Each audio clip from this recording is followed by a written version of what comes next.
Hello and welcome back to another episode of Critical Reactions with your host Bryan. We're going to continue on with this week's theme of music that was influenced by another media or is based on another media. I think most of the stuff we're going to check out this week is probably based on films or novels, more traditionally narrative-driven mediums, but today we have a song based off of a painting, and I think that's pretty cool simply because I do think it's going to be unique this week. Now, the artist of this painting is Spanish artist Francisco Goya. The painting is Duelo a Garrotazos, or translated to Fight with Cudgels. And this is the painting that Earthside saw and wanted to make some music out of. And I will say, it's quite an evocative picture. No context around it, just simply two men in a mountainous area attacking each other with cudgels. And that's it. I love the color on it. It's very muted, a lot of black elements to it. It's somber, and it's also sort of defeatist. I don't think there's a lot of hope here. I wonder if any of this is going to stand out in Earthside's rendition of this. There is one other special thing going on here.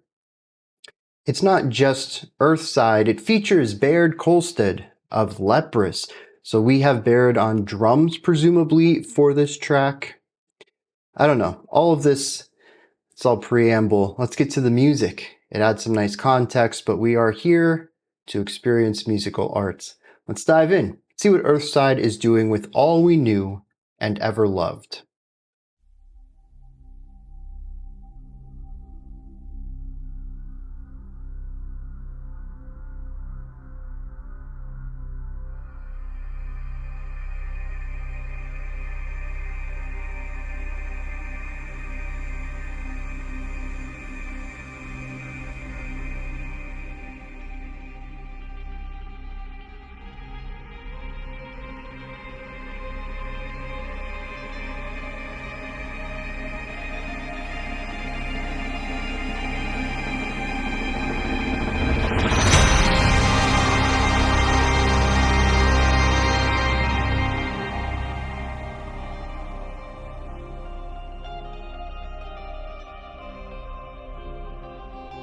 We have a big moment.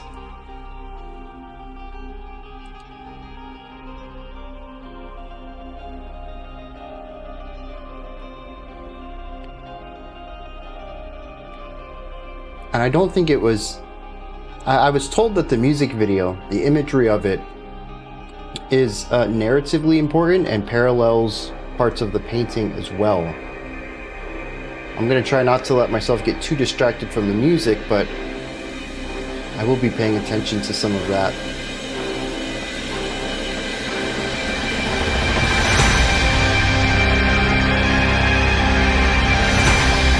And I did notice that the first big attack was when they opened their eyes.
So far, it's very texture-based.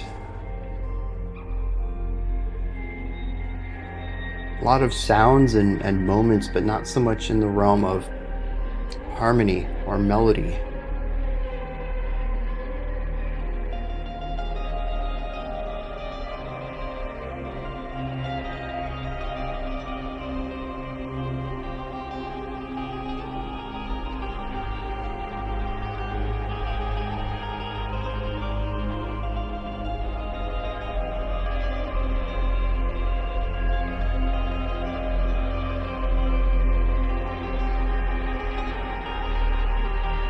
The scratchy texture that exists around this is an interesting choice.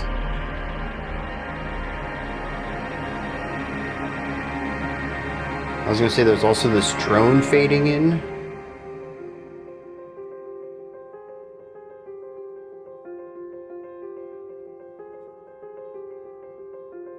A melody on top of a root.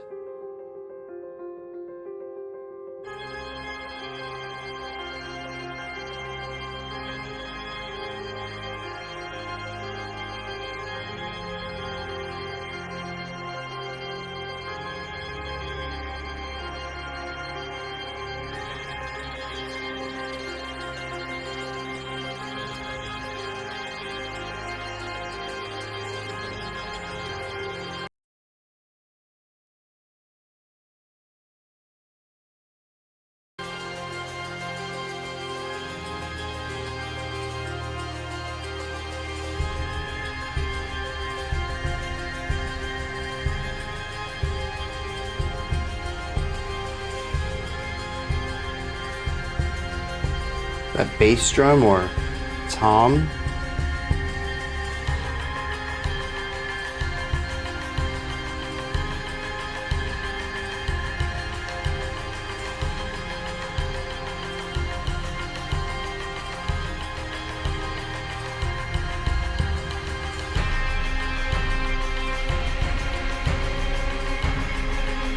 Yeah, dude, some tension in the guitar here too.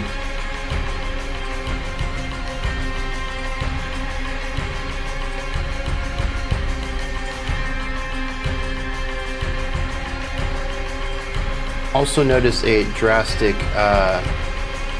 imagery of fighting right there, but color grading shift here.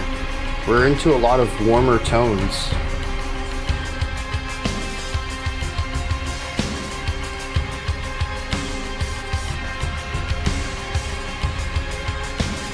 The panning guitar or drums.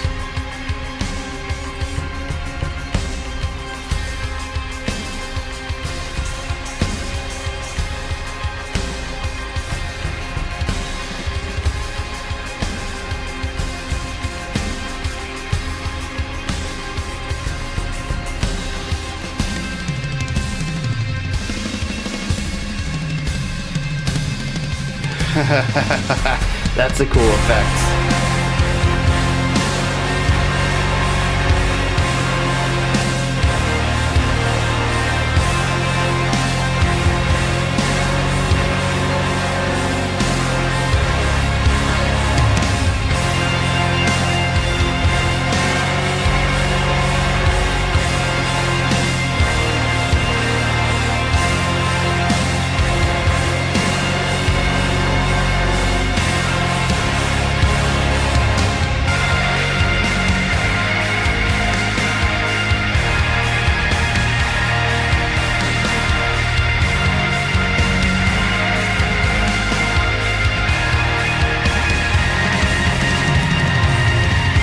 I kind of want to go back to the beginning of this section. I thought we were in 15/4 and then 17/4, but now we're definitely in 4/4.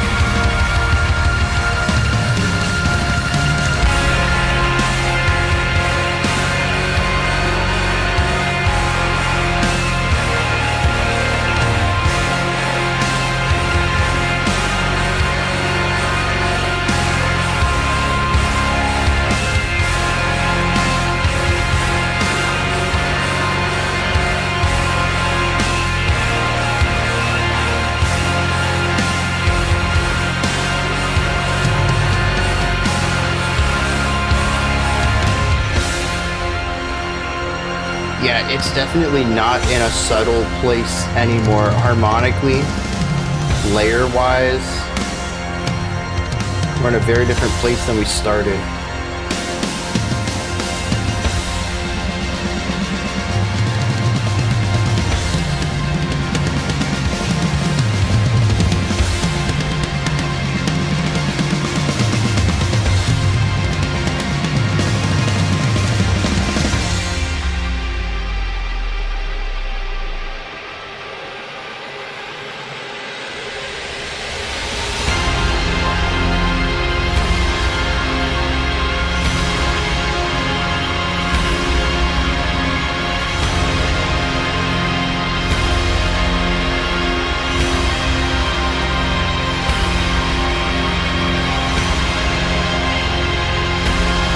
I like how this is heavy and overbearing, yet it's coded as triumphant.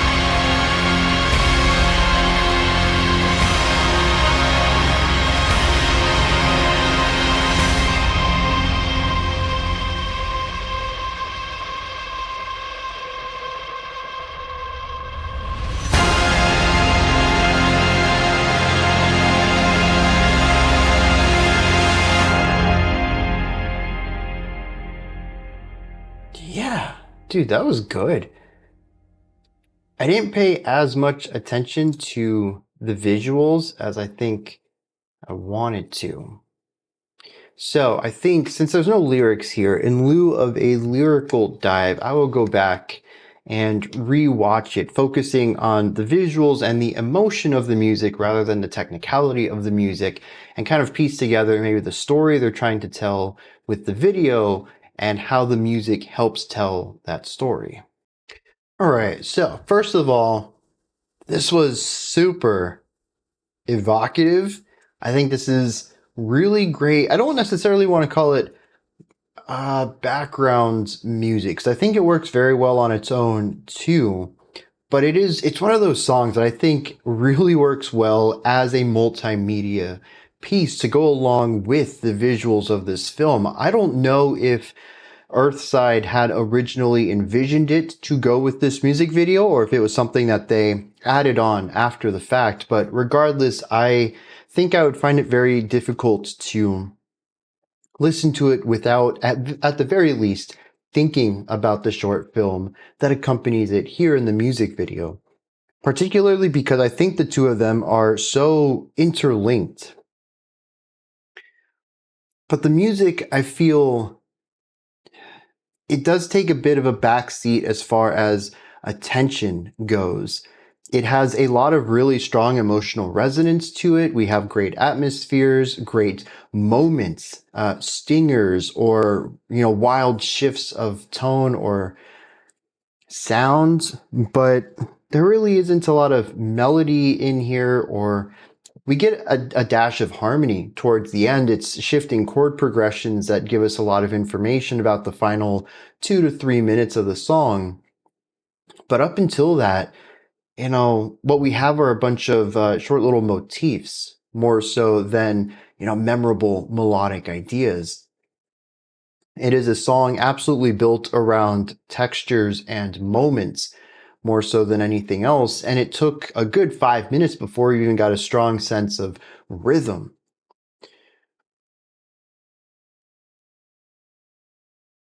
It's a song that I don't know that I'll forget easily, but one that I will probably never really be able to hum to somebody or have, a specific melody crop up in my head and make me think, oh yeah, I need to go check out that Earthside track again. It's going to be a feeling that reminds me of it more so than a musical concept. And that's kind of where I'm like 50-50 on it. Is it solid music that works well on its own? And like I said, I do think it does. And we're going to get into a lot of the great ideas in it. But to me, that's also why I think it's kind of, in a sense, background music, why it works really well with the video. It does a lot of time not draw attention to itself too strongly. And to me, the balancing of those two sides is what makes me think that maybe Earthside had this in mind all along. It does stand on its own, but it is infinitely elevated by being paired with the visuals. Now, we start off the song very quiet, very few ideas, very little bit of volume. We have a little bit of a build-up and then a stinger and then back to the quiet. What follows for the next few minutes is one of inquisitiveness, naivety, maybe a bit of introspection, and a dash of awe. These are the words I would describe the 4 minutes of light playing that typically accompanies some sort of atmospheric feeling of scope, of size, and eventually a couple of melodic ideas. Little, what were they, piano or bells of some sort of pitched percussion instrument. And yes, to me, the piano is a percussion instrument. We might get into that another day.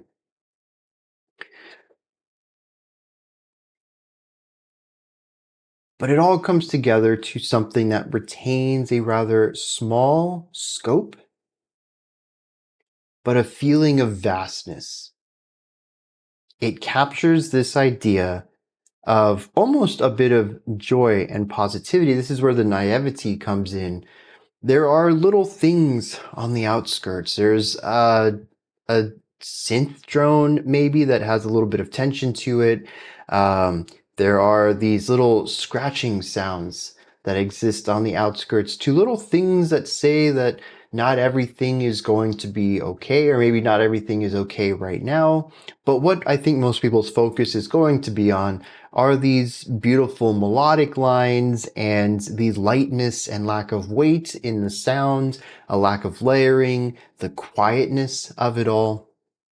And like I mentioned earlier, when you listen to the sparse chords we have and those couple of melody or melodic lines that we get across this section, it's wonder, but it's also inquisition, a wondering of things. What is this? What is that? Like a baby getting hold of a new object, trying to figure out what it is. Maybe looking at it, maybe stuffing it in its mouth to see what the mouthfeel is, throwing it, seeing how it rolls, how it goes through the air. Nothing sinister in mind at all, but definitely a sense of discovery and awe. And that's what we get through a lot of the beginning of this track. A few minutes in, though, we begin to find a little bit more tension on the outsides, and it's becoming more and more prevalent, less dismissible. That's the word. I think more people are going to start hearing it here. There's just tension on the outsides. What is all of this building to? Couple more little lines, a little more atmosphere, this time a little more tense with the chord progressions, and it all leads to this big bombastic hit. And this brings in horns, this brings in electric guitars. This is just a massive moment of the song. And from here, we have a ton of tension. That will, let me say, it's very tense here, but it still continues to grow. We will reach more tense points going forward. This was about the point in this music video where we had the one dude alone looking at the two combatants, the puppets that were fighting each other. And Yeah, just a really big moment that from this point on doesn't really let go. The tension, the danger continues to rise. We have so many layers going on here. A lot of it is giving it a size of weight. What felt so small at the beginning due to the lack of layers, the lack of volume, is a massive force here. Harmonically, where there was wonder, there is now fear. This just continues to escalate. Tenser chords, more layers, louder instruments, more instruments, until everything sort of cuts out for a moment. And then we have a rising energy into a devastating blow of a chord where there was tension, anxiety, fear before. There is a point of no return here. The fear has turned into, I don't know what. I've heard this chord before, or one like it at least, but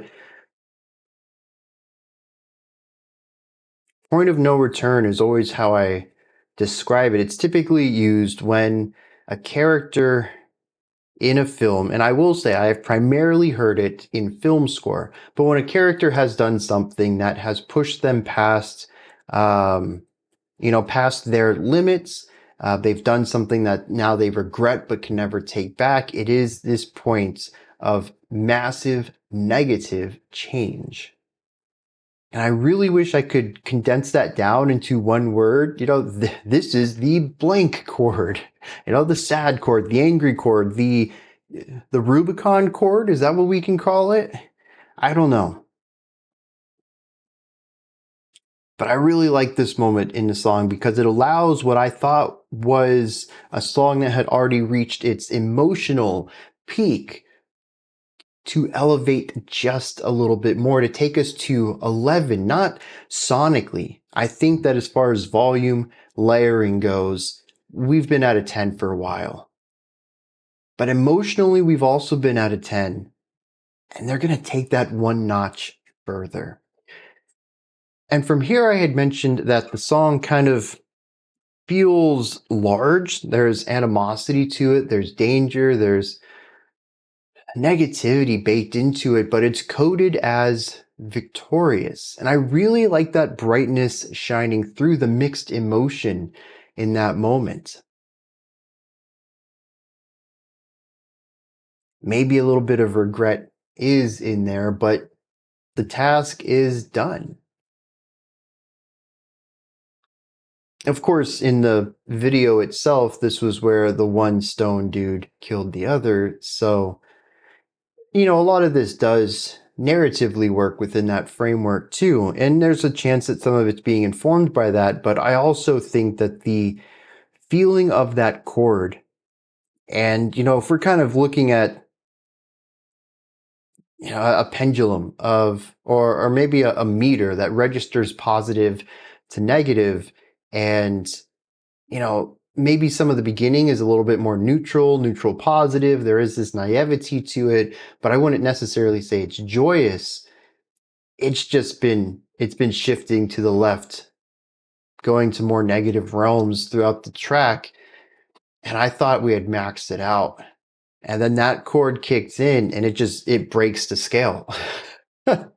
We've gone past maximum now, maximum negativity. And I really like that moment.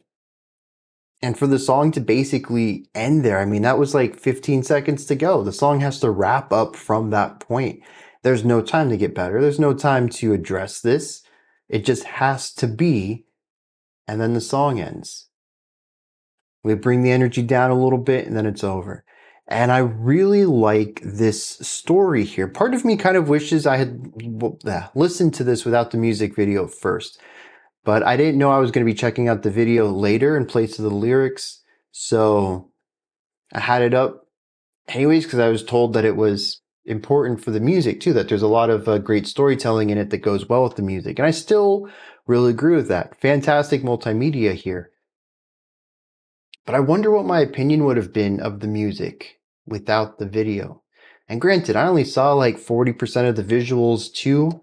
I'm a little confused about how they split. I didn't see that part. I just know at one point they were separated, and then there were these puppets fighting, and I was like, oh, okay, this is interesting.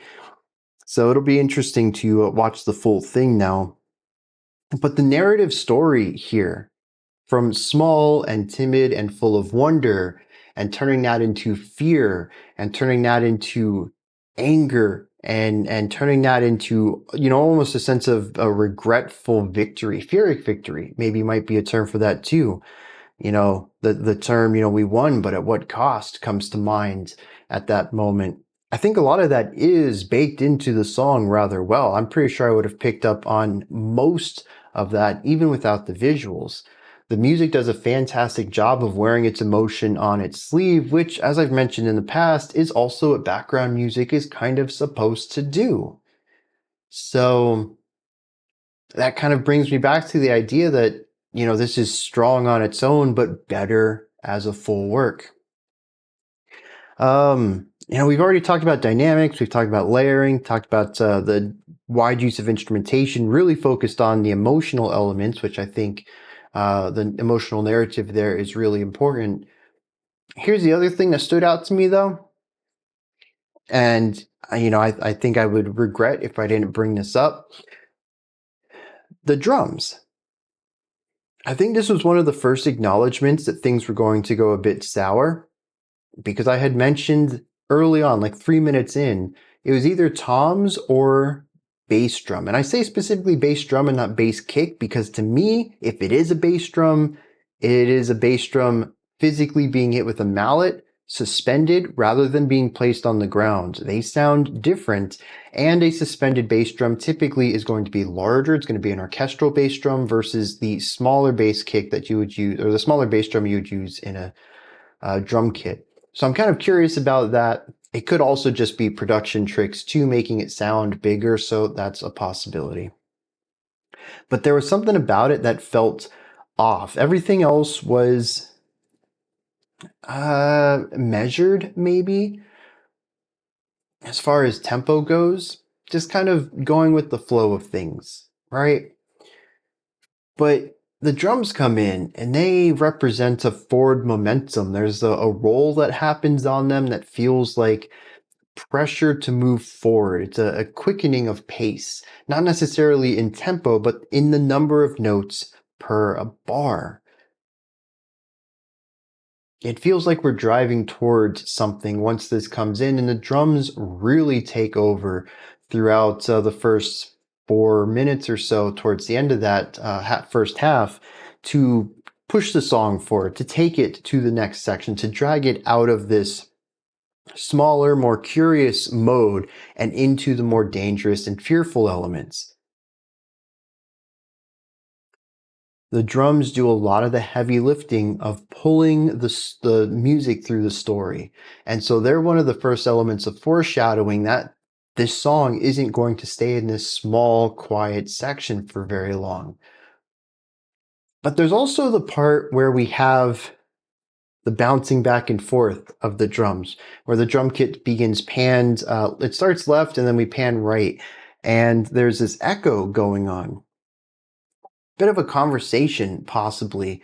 The left drums do a pattern and then the right drums do it. And it took me a couple of repetitions here that I realized it wasn't panning, or at least my hypothesis is it wasn't panning. This does feature the drummer of Leprous, Baard Kolstad. And so what if we have two drummers here?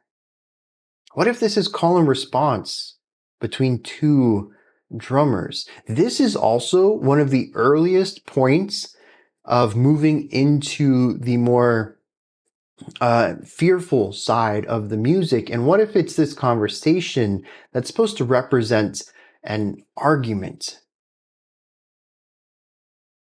Because remember, this is all based off of a painting of two men physically attacking each other.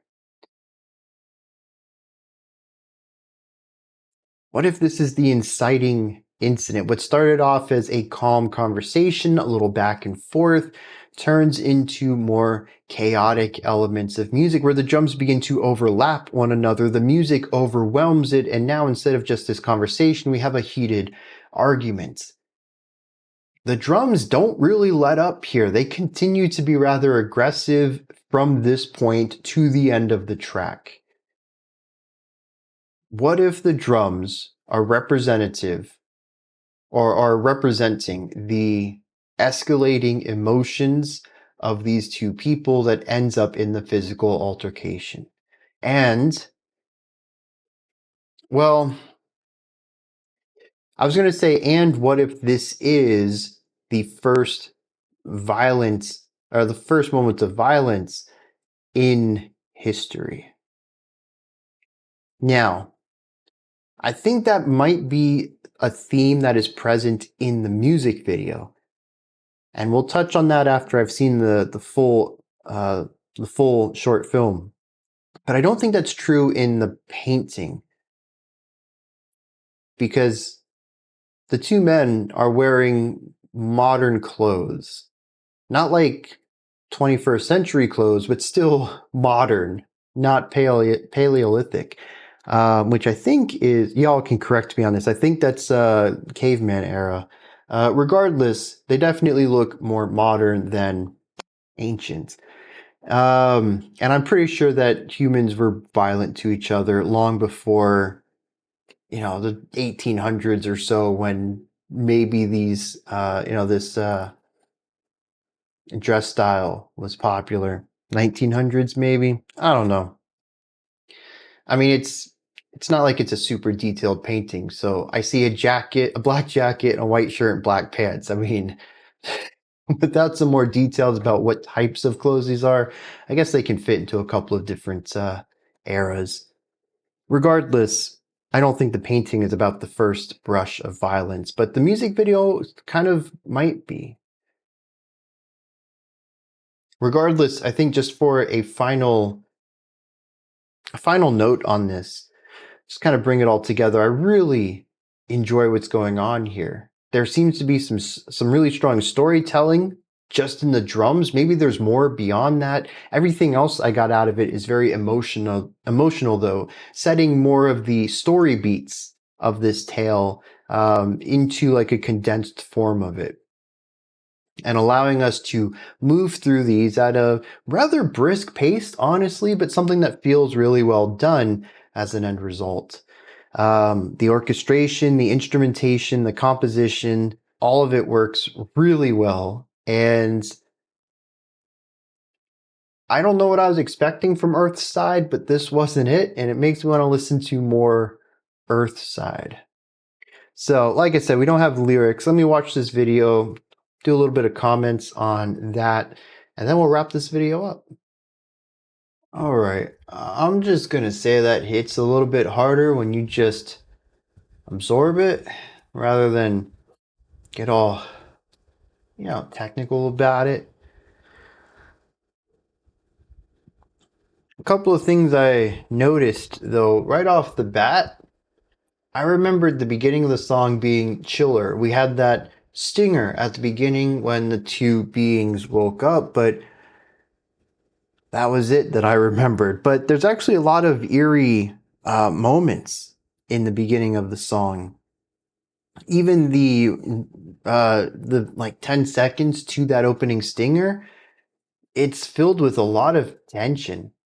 Very unsettling, as if the awakening of these two is already doomed, prophesized to be a downfall, something that we should be wary of to begin with. It does get light and intriguing from there, but once again, we do build up into these big moments before, in the music video, they actually make their descent. But them actually walking out of the temple into the light, that was actually another really big, tense, layered, loud moment. From there, it dips down, and as they're making their journey down the spiral staircase and the zigzag stairs down the mountainside, this is where it becomes a bit more quiet and introspective. But there's actually a lot of big moments at the beginning I forgot about.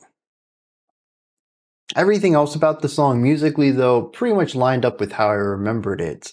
Going to the video itself, though, I think what's really interesting and something I missed on the first time is after waking up and they're walking through their temple, there are dozens of statues of conflict. Now, it might not necessarily be aggressive conflict. It could just be depictions of, you know, swords as sports. Sort of like how we have, fencing and stuff today. Maybe this was just statues of some of their most memorable things, events. Regardless, as they're walking through, it's just a little statue after statue after statue on both sides of two people in combat with swords clashing. It makes me wonder. I had come to the conclusion that maybe the video was about the first act of violence, but that's not true. Violence preceded them. It was part of their culture before they woke up. Now, what is with the waking up then? I think that's my question. They seem to be receptive to each other. There's a part in the middle where they work together and there's a little bit of teamwork going on, communication, all done with hand gestures and stuff, but they're working together. They don't seem to have any animosity for one another until the last half of the video. But is it possible that they were supposed to dislike each other all along? I don't know. There's just not enough information given. I was looking for possibly like visual indicators, maybe, something stupid, because they do have like two different types of head shapes. Maybe they come from two cultures where, one group had one head shape and one had another, like something very, on the surface, ridiculous division between two groups kind of metaphor there. But the statues didn't seem to embody anything like that. And, it's all made out of stone too. So I don't know. There's nothing really for me to go on there. I did notice also that there's a massive element of descent on this. The entire beginning of the story is spiral staircases down and zigzag staircases down the sides of mountains. And it isn't until they're trying to escape at the end that they attempt to ascend and fail. I don't necessarily know what this means, but it is apparent to me descents are usually showcasing negativity, ascents are positivity. And I think the fact that they descend perfectly fine, but fail with the ascent and ruin things at the end makes sense to me. But also getting closer to danger as they go down these stairs. Like a lot of this imagery, I think lines up rather well, even if I don't know maybe the exact figurative element they're trying to say with it. I had mentioned in the video the color grading. I thought that was really great. After they get split in the puzzle section, and the one goes and sees the puppets fighting, all of that is quite a bit warmer than the earlier bits of the video, which all had a bit more of a cooler color grading to it. But I did note, I didn't pick this up the first time through, and I had already kind of touched on it, but they worked together at that puzzle segment when they were trying to balance out the platform so that the gate wouldn't close. And all they had to do was work together. I think. I didn't quite understand the puzzle, because I think if they still would have went towards the door, the platform would have shifted and that would have changed some of the weight distribution and maybe that wouldn't have worked fine. But I think if they had run in step with each other, they both might have been able to get through. So again, teamwork would have worked, I think, in the end. But self-interest won out. And one person gets through and the other doesn't. Now, I don't quite understand the puppets fighting with the chains on them, or why that influences the one person and turns him red. But I do know that what I get out of that is that he witnessed for the first time violence or a violent act, fighting, combat of some sort. Granted, it was just two swords clashing back and forth, but it was movement in a way that they hadn't seen prior with the static statues who were just in the sword clash. They didn't see the action, how they got there, but now they're seeing the two swords swing and meet. And to me, he turns red. And all of this turns red because this is an inciting element of violence, of seeing a strike, a blow, and how violence tends to utterly sweep over everything. You can't stop violence without violence, usually, not on a grand scale. Violence will continue, but like a virus, to sweep over everything. It kind of turns into something similar to the paradox of tolerance, in that you can't be tolerant of the intolerant, or the intolerant will take over and there will be no tolerance.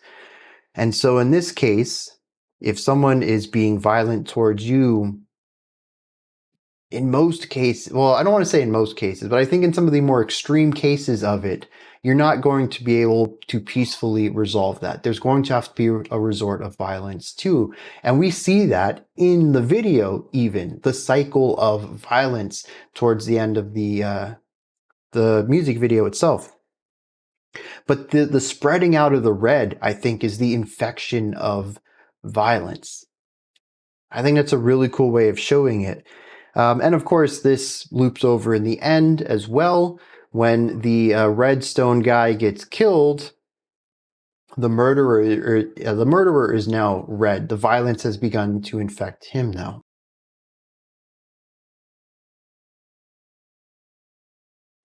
So, yeah, I think there's a lot of cool things going on in here. All we knew and ever loved.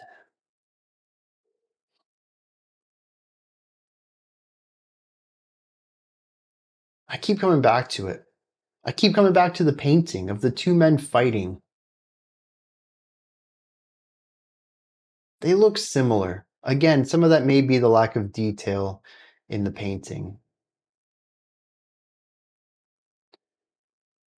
But I wonder if at some point they weren't friends or family. That the violence is the last thing we see in the long line of relationship. It's not like they just met. And I think that comes down to probably Earthside's interpretation of it too, since they designed this music video to tell that story. Two men fighting each other at the end of a journey, not at the beginning. At one point, they knew each other. At one point, they loved each other, and violence destroyed that. I wonder if then that's what the title of the song is supposed to allude to, with new and loved being past tense, that violence destroys these things, so that they're only something we have a memory of.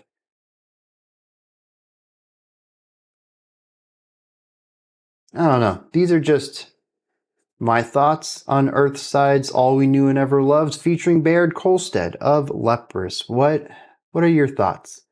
Let me know if you enjoyed this, if there's anything that stood out to you, anything you'd like to add on to what I said or correct me on. Maybe you have your own opinion or interpretation about any of this, the painting, the music, the video. Let's open a discussion up to everything. Put all of those and any other thoughts you have down into the comments section. Above that, in the description box, is a link for Linktree. It takes you here. You can find links to my music, ways to support the channel, a link to the Discord server, and so much more. Above that, if you could, like, subscribe, and ring the bell. I greatly appreciate all three of those. That wraps it up for today. I'll be back tomorrow, though, 5 p.m. Eastern Standard Time, 9 p.m. UTC, as usual. Until next time, remember to be critical, not cynical, of the music you listen to, and have a fantastic morning, afternoon, or evening, whenever you choose to watch my videos.